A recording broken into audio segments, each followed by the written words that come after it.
You're watching Midland Woso, I'm Craig Hadley.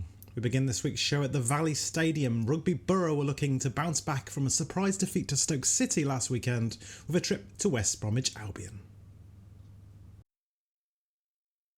Lee Birch's side have started the season brightly despite the defeat to Stoke, and the opening goal was something of a special one from Lily Greenslade. Her long-range effort dipped over the keeper to give the visitors the early advantage. Rugby doubled their lead with a superb free kick from Yasmin Moseby.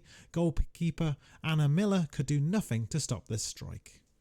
Borough's relentlessness had something to admire so far this season, and their third showed that. Tenacious pressing from Angelina Nixon allowed her to win the ball before finding Moseby for a second of the game. A throw in the box once brought chaos for the Albion defence, who failed to clear it and allowed Angelina Nixon to grab her fourth. With West Brom pushing for a consolation, Rugby grabbed a fifth late on, a long ball bouncing over the defender and allowed Moseby to complete a hat-trick with a confident finish. Rugby have now scored 24 goals in 5 games. Really pleased. Obviously last week we know wasn't good enough, so we needed a reaction, and I think we showed that today from everyone individually. It was great, so 3 points on the board. Elsewhere, Nottingham Forest conceded a late equaliser which ended their 100% winning start to the season. With Forest dropping points, Rugby Borough moved within a point of the league leaders. Another team looking to capitalise on Forest's slip-up were Wolverhampton Wanderers. After losing to Forest earlier this month, they needed all 3 points at home to Hull City on Sunday. Daniel McNamara's side got off to a good start with Becky Anderson's cross turned into the net by a Hull defender. Returning Beth Merrick produced the sublime cross, which was headed in by Amber Hughes to make it 2. This time it was a cross from the right-hand side, as Hughes once again rose highest to find the net with her head, her 5th in 4 matches. Wolves weren't done though, as they forced a turnover in the centre of the park, and Beth Merrick found the space to find the bottom corner and Wolves' 4th. If we hadn't have got 3 points today, last week would have been all for nothing. So we knew that this was a huge game to sort of bounce on what we'd done last week and take a bit of momentum into it. And with the results that have gone sort of around the grounds today, it's been a really positive result. So yeah, massively important. Since our last show, the Women's Championship got underway once again with Birmingham City winning their first game against Sunderland.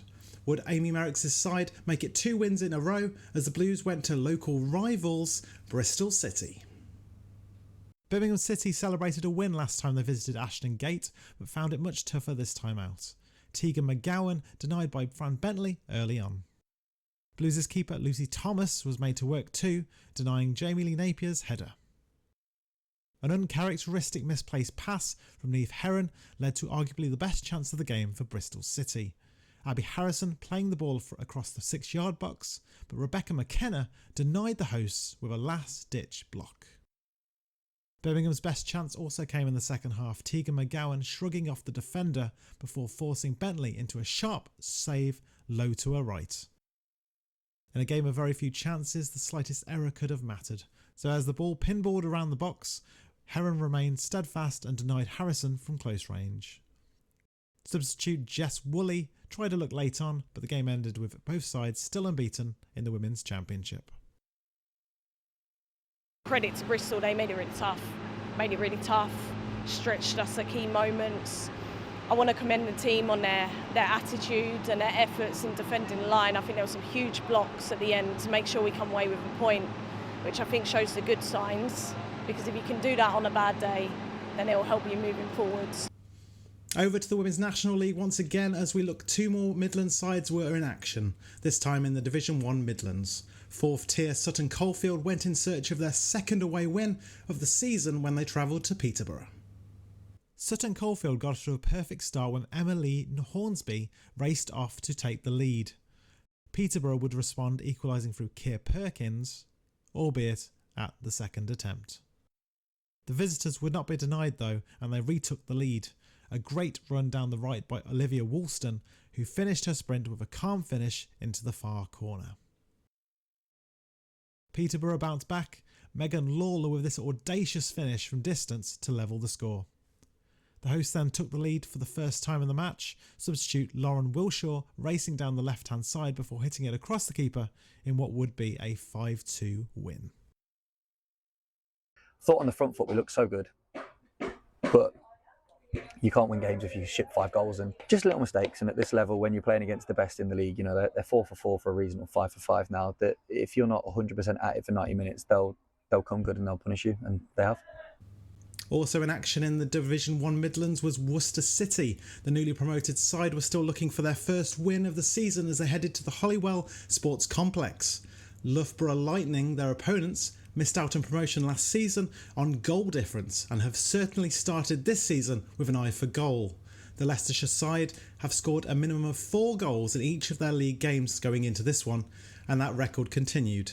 Former Reading midfielder Kayleigh Hines scored the first of 4 as Worcester's search for a win continued. You can fixate on the scoreline, which is what I've asked the players not to do. Out of possession, I thought we were outstanding in certain moments, consistently. To come here, which is a tough place at any time of sporting life, to come to Loughborough University, but especially at the start of our first National League season, where they've played 4, won 4, we've played 4 and not won 4, but we've been in each and every game asking questions. And before I leave you this week, just a quick word on Aston Villa, who begin their Women's Super League campaign on Friday night against champions Chelsea. New boss Robert DePauw will be confident of giving the London side a tough game after a strong pre-season.